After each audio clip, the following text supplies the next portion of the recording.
Welcome back to Eagle Countdown. Thank you for tuning in. We're getting your questions in on whatever platform you're in. If you put them in through Facebook or Google or YouTube, they'll get to us, and our team will put them onto the screen here so I can get to them. Our next guest is Senator Ted Cruz. He needs no introduction. I like to tell people they've always said they were going to try to come for Ted Cruz. They're going to beat him last time. They didn't beat him. They always talk about it, and he just keeps coming back with a smile on his face. And now we off the air here, we were saying that it's not a dull time. A Judiciary Committee is going to take up a nomination. So I want to tell you, I remember whatever year it was, that there was a minute where you were going to run for Attorney General in Texas. Yeah, 2009. Everybody in the circles of conservative lawyers knew, and it ramped up. There was like a press release of every major person in the country that was like, he'll be great. Yep. And I think the current governor stayed in his spot. Is that what happened? He decided not to run? So it was actually Kay Bailey Hutchison who didn't resign. That kept everyone in place. And actually, Phyllis was one of the members of my national leadership team back then when I launched the campaign for AG, and that disappeared, but ended up serving as the foundation for what later became the Senate race. Yeah, that's right. So I can picture it right now. Anyway, so welcome, Ted Cruz. John Shafley's with us. So first of all, you are in the sense that you're someone who knows intimately the Supreme Court, worked there, knows all the players, litigated. It's a world. It's like Major League Baseball. If you meet somebody that played Major League Baseball, it's just different than the guy that played NCAA baseball, right? If you go, and so what's this like? What's going to happen? What's the reality of a nomination in this era? Just give us your thoughts. Well, obviously this vacancy is enormously consequential. Ruth Bader Ginsburg was a legendary justice. She served 27 years on the court.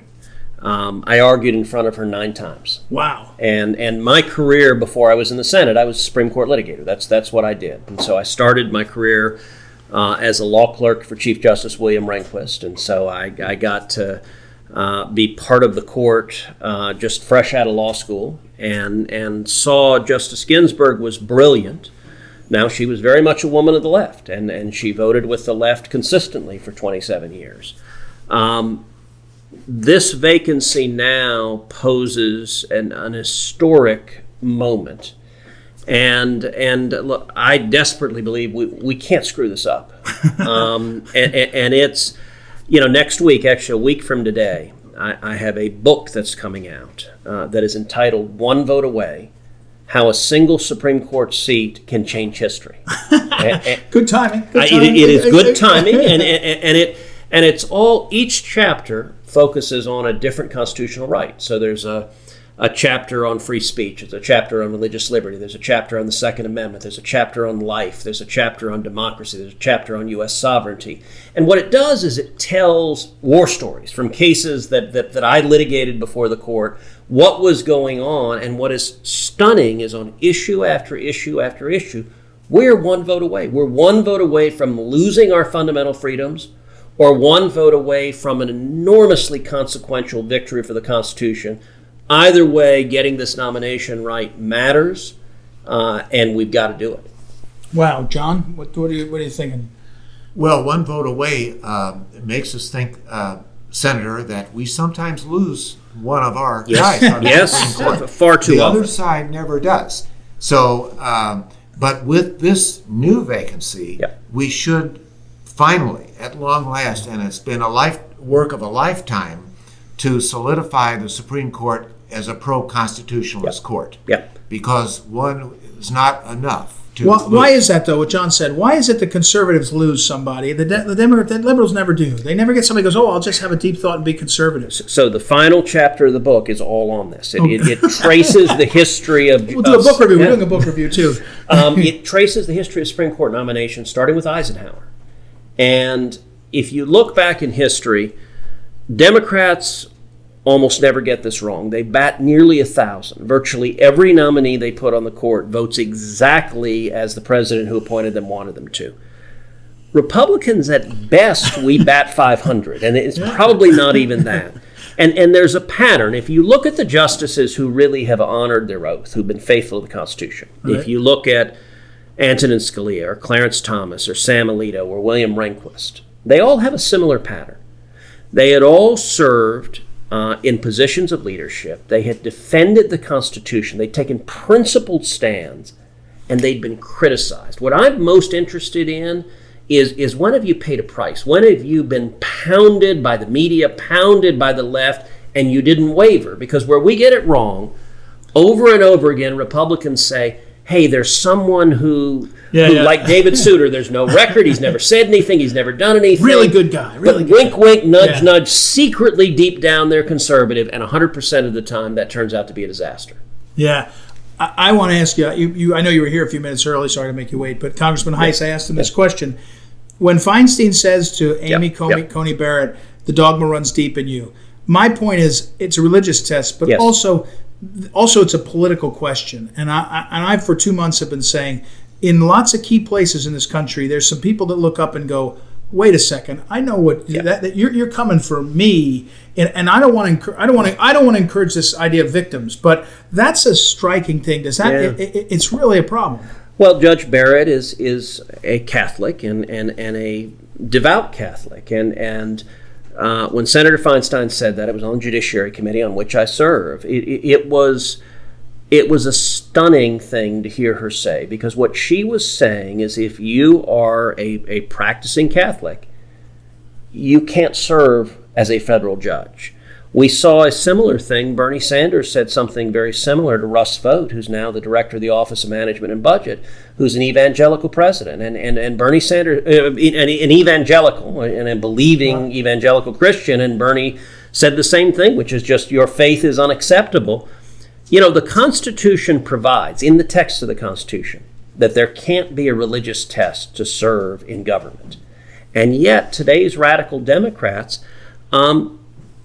they're fine if someone is nominally a person of faith, but if you actually believe the stuff, their view is that's unacceptable. And I think that really is out of touch with the American people, and I think it's a position that really stems from religious bigotry. Does that the Judge Barrett confrontation, is that her seat going through the ringer enough that she knows? It was certainly an important moment, and she's been an academic. She's been at Notre Dame for a long time, and she's faced some criticism there. I think the test we should look for is, do you have a proven record? And that's the best way to get it right. Yeah. John? Mm-hmm.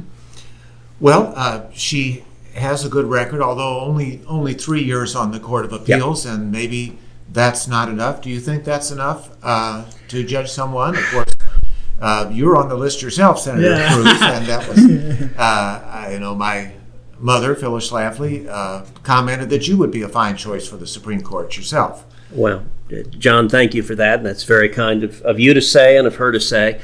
I'm certainly honored to be on the list, and humbled that the president has that confidence in me. That is not where I want to serve. And the reason, frankly, we can see it right now. I think there's an incredible need in the political arena. Yeah. That the right place to fight policy and political battles is in the elected branches of government. And we can see it right now in this fight over whether or not to confirm a justice. I think I'm needed in the Senate right now. I want to lead the fight. We need to get this job. We need to confirm this justice before Election Day. And it is, you want to talk about putting on a suit of armor and going into battle, that's what I'm doing. Yeah. In my view, look, the justice that I've urged the president to nominate for the last two vacancies, for the ones that went to Gorsuch and Kavanaugh, the nomination I wish the president had made was Senator Mike Lee. I think he remains the strongest nominee. He's on the list. That's not the direction the president went. I do think if you look at the 200-plus federal judges that Donald Trump has put on the bench, it is the most conservative group of federal judges of any Republican president in our lifetime, and I've been grateful to be an active part of getting them confirmed. But my hope is to be part of nominating and confirming, I hope, 2, 3, 4, 5 strong constitutionalist judges on the court. Yeah, in the second term. I'm getting questions from folks. Our education reporter wants to review your book. We'll get a copy. Don't worry, Sue. So that's good. Thank you for letting us know that. And you can pre-order it on Amazon right now. Okay, good. There you go. And we'll go find that. But here's some questions. Texas. One is, I'll put these two together so you can get them. One is, Austin's gone to the left. It's been Houston, Dallas, And then this, but same related in a way for Texas. President Trump, he's tried on immigration to build the wall and to cut down on the drug and all. Is it helping Texas, his immigration policies, enough? And then what's happening in these cities in Texas? Are you worried about what they tell us? The New York Times tells us all the time, it's going blue. It's going to go blue on you. I don't know. But what's happening in Texas? So I'm worried about Texas. I think Texas is a real battleground. You can look at it a couple of ways. Number one, there are 5 majority-minority states in the United States. California, Hawaii, New Mexico, Nevada, and Texas. 4 of them are blue. Texas is the only Republican state that is majority-minority in the country. Here's a second way to look at it. There are 2 broad demographic trends playing out in the United States. One trend is blue-collar workers are moving right. That's moving Midwestern states more Republican. Correct, yep. The other trend, however, is that suburban voters, in particular suburban women, are moving left. And that's moving big suburban states like Texas, like Arizona, like Georgia. They're all getting more purple.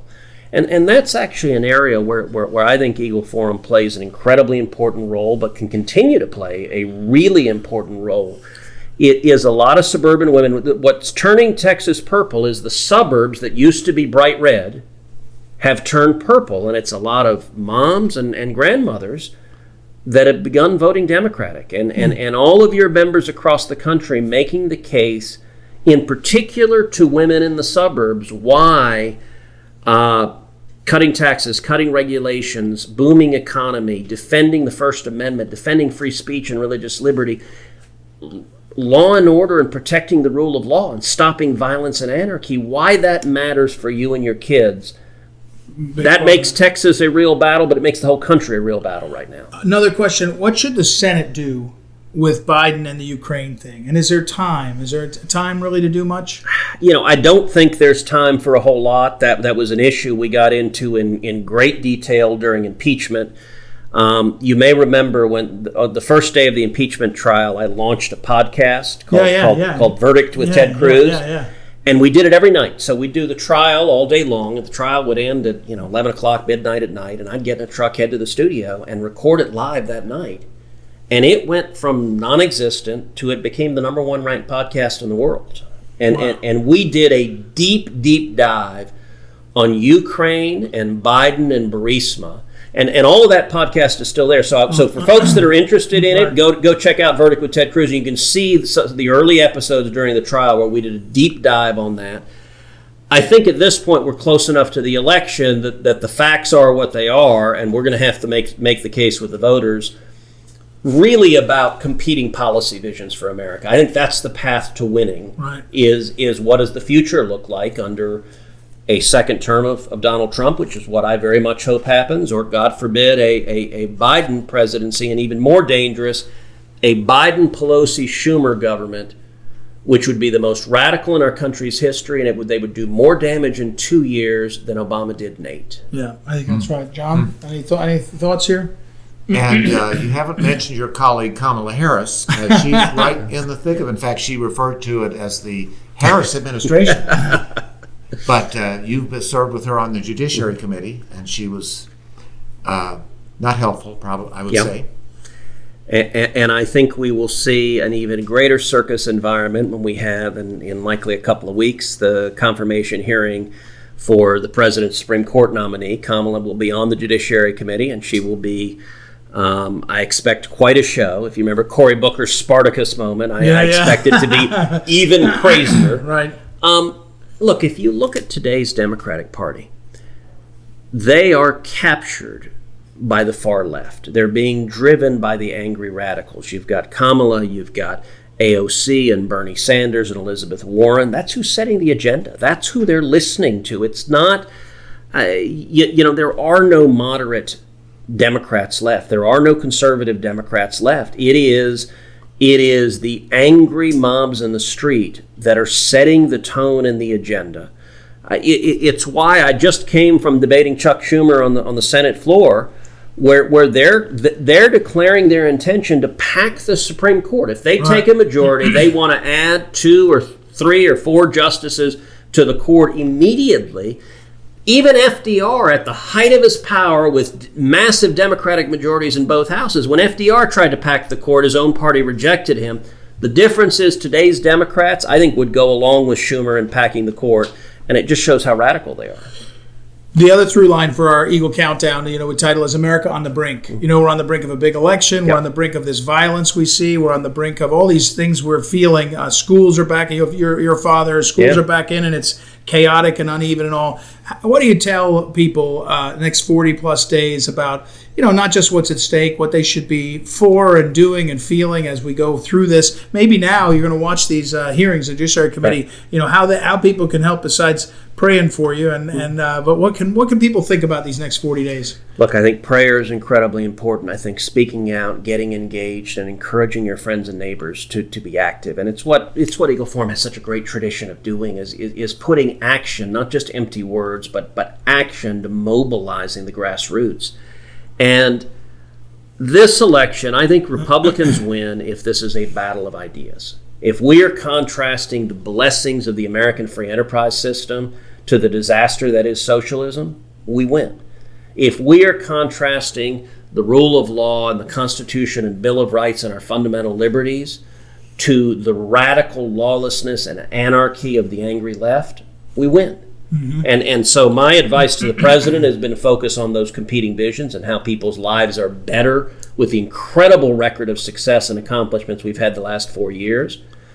I think the Democrats very much want to make this race a battle of personalities. They wanted a referendum on do you like or do you not like Donald J. Trump? And they think they win that. I don't know if they do or not, but they believe. It's why I think Joe Biden's hiding in the basement, because they just want to make him not an issue at all. They want voters to say, I don't like the president's tweet on such and such, so I'm going to hand the country over to radicals and Marxists and socialists that want to burn it down. And that, I've never seen an election with as great a delta, as great a spread between the two outcomes that could happen. And I fear for our country, because the angry left, they are trying to tear down the very institutions of our government. And if they take over, I shudder to think what that means for the nation. You should do a podcast every night after the Judiciary Committee hearings. You know what? That's actually an awfully good idea, and we may well do that. Because then you could break down what these people asking questions of her. Forget about whoever it gets, because people need to know that. That's and you're so good at that stuff. Well, Senator Ted Cruz, thank you. Keep up the good fight. I know, as John said, the late Phyllis Schlafly knew your talent immense, and we know too. So keep up the fight, and these are going to be interesting days. And anything we can do to let us know, we'll want to know to help. Educate, mobilize, inspire, and turn out at the polls. And it's what y'all do so well, and we need it now more than ever. Thank you. Thanks very much.